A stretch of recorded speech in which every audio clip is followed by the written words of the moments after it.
नमस्कार श्रोताओं, आज आप लोगों को एक और नई कहानी सुनाती हूँ। कांटे भरी राहें, भाग 3। कृपया हमारे चैनल को लाइक करें, शेयर करें, कमेंट्स करें और सब्सक्राइब कीजिए ताकि मुझे प्रेरणा मिलती रहे और आप लोगों को ऐसी नई नई कहानियाँ सुनाती रहूं। सावित्री देवी सुरभि के विषय में पति मीठालाल जी को कहते हुए कहती है, सुरभि के आत्मीय परिजनों ने उसे कुछ ना कुछ दान दक्षिणा के रूप में मदद करते रहते हैं, जिस पर सुरभि कभी कभी नाराज होती है और मदद लेने इनकार करती है।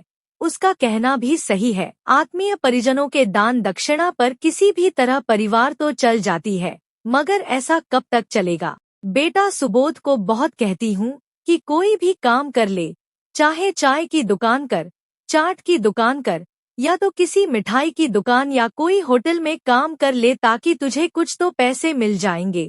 मगर शिक्षित युवा को कोई भी ऐसे छोटे मोटे काम पर रखने को राजी नहीं होता। कहता है, तुम तो पढ़े लिखे हो, कोई ठीक ठाक सा नौकरी कर लो। मगर नौकरी कहाँ है। उसने बहुत से जगह पर कोशिश की है और अब तो नौकरी के इंतजार करते करते बहुत उम्र हो गई है। बेचारे को अब तक कोई नौकरी नहीं मिली, तो अब क्या होगा। सुरभि जैसे हजारों लाखों परिवार जिस देश में साल के आंधे दिन भूखा प्यासा रहते हैं, उसे विकसित देश कहना उचित होगा कि नहीं, इस पर भी चिंतन मनन करने की आवश्यकता है। बातों बातों में मीठालाल जी कहने लगे, हमारे देश में गरीबी और बेरोजगारी एक बहुत बड़ी समस्या है और दोनों में ऐसी संबंध है मानो माँ बेटे की संबंध है। जैसे कि माँ के साथ बेटे या बेटी का अटूट संबंध को कभी भी कोई नकार नहीं सकते और माँ के बिना बच्चे बेसहारा हो जाते हैं, वैसे ही बेरोजगारी के साथ गरीबी का एक अटूट बंधन है जिसे कभी नकार नहीं सकते। जब तक लोग बेरोजगार रहेंगे तब तक लोग गरीब रहेंगे। जैसे जैसे लोगों में बेरोजगारी खत्म होती है वैसे वैसे लोग स्वावलंबी बनते रहते हैं और उनके जीवन से गरीबी के घने बादल भी धीरे धीरे छंटने लगती हैं।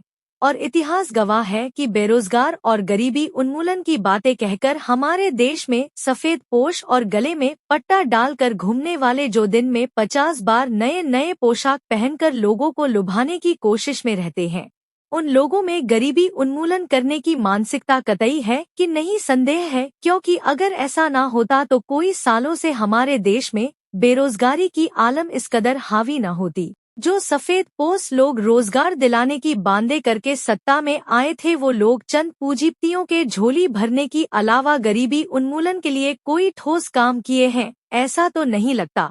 अगर ऐसा होती तो सुरभि जैसे लाखों घर के गरीबी दूर हो जाती, मगर ऐसा नहीं हुआ। हर वर्ष करोड़ों युवा अपनी पढ़ाई पूरी करके बेरोजगारों की फहरिस्त में शामिल होते हैं, मगर उस हिसाब से तो दूर की बात है, कोई सालों से कोई भी सरकारी सेक्टर में भर्ती नहीं हो रही है। ऐसे में युवाओं में अवसाद के साथ साथ सड़कों पर आना लाजमी है। ऐसे में सावित्री देवी कटाक्ष करते हुए कहती है, मुझे मनोज कुमार द्वारा अभिनीत उपकार फिल्म में मान्ना डे के द्वारा गाए एक गीत की याद आ रही है। कस्में वादे प्यार वफा, बातें हैं बातों का क्या, देते हैं भगवान को धोखा, इंसान को कहाँ छोड़ेंगे। आजकल दुनियादारी कुछ ऐसी हो गई है, लोग बातों बातों में केवल भगवान के नाम लेने और केवल बड़ी बड़ी बातें करने के लिए है, जनता के सुविधा के लिए कोई काम करने वाली मानसिकता उनमें नहीं होती है। अगर ऐसी होती तो हमारे देश की चेहरा कुछ और होती। देश के लोग अब ऐसी कठिनाई से दिन गुजर रहे हैं, जो मन से तो कह रहे हैं मगर जुबां से नहीं। अगर लोग अपने वादों के मुताबिक अपनी कर्तव्य को निभाने में तत्पर होते तो लोग खुशहाल जीवन बिताते, मगर देश के उन्नति के नाम पर केवल लुटमार मची हुई है। सचमुच अगर गहराई से विचार की जाए तो यह लोग भगवान को भी धोखा दे रहे हैं, फिर हम जैसे साधारण मनुष्यों को कहाँ छोड़ेंगे। ऐसे में सरकारी नौकरी कैसे मिलेंगे। टीवी पर अखबारों में रोज खबरें आती है कि जितना भी सरकारी उपक्रम या संस्था हमारे देश में संपत्ति के रूप में थे, सारे के सारे प्राइवेट अर्थात बड़े बड़े उद्योगपतियों को बेच दी गई है। अपने पास तो कोई भी सरकारी उपक्रम बचे ही नहीं, तो सरकारी नौकरी कहाँ से मिलेंगे। रही बात प्राइवेट कंपनी के, तो प्राइवेट कंपनी वाले जहां हजारों लोगों की आवश्यकता होती है वहीं पर 10 लोगों से काम करवा रहे हैं। ऐसे में बेरोजगारी खत्म कैसे होगी? मुझे तो लगता है कि सरकारी संस्थाओं को बेचने के साथ साथ टीवी और अखबार जैसे खबरें प्रकाशित करने वालों को भी खबरें दिखाना बंद कर देनी चाहिए, ताकि हम जैसे आम लोगों को कुछ भी पता ना चल सके। ऐसे में मीठालाल जी कहने लगे, यह काम तो हमारे देश में पहले से ही हो चुके हैं। हमारे देश में निष्पक्ष खबरें कहाँ प्रकाशित होती है? आजकल निष्पक्ष पत्रकारिता बची ही नहीं है। लोग डर के छाए में जी रहे हैं। ऐसे में निष्पक्ष पत्रकारिता से पहले वह अपने तथा अपने परिवार के बारे में चिंतित हो जाते हैं कि क्या करूं या क्या न करूं। मगर अब इंटरनेट और सोशल मीडिया के जमाने में खबरें छुपाना बहुत मुश्किल है। अब तो देश के बच्चा बच्चा भी जानते हैं कि हमारे देश के सभी सरकारी संस्थाओं को चंद पूंजीपतियों के हाथों में बेचकर मुनाफा कमाए जा रहे हैं और आपस में बांटकर मजा ले रहे हैं। ऐसी अवस्था में देश के शिक्षित युवाओं को नौकरी कैसे मिल पाएंगे?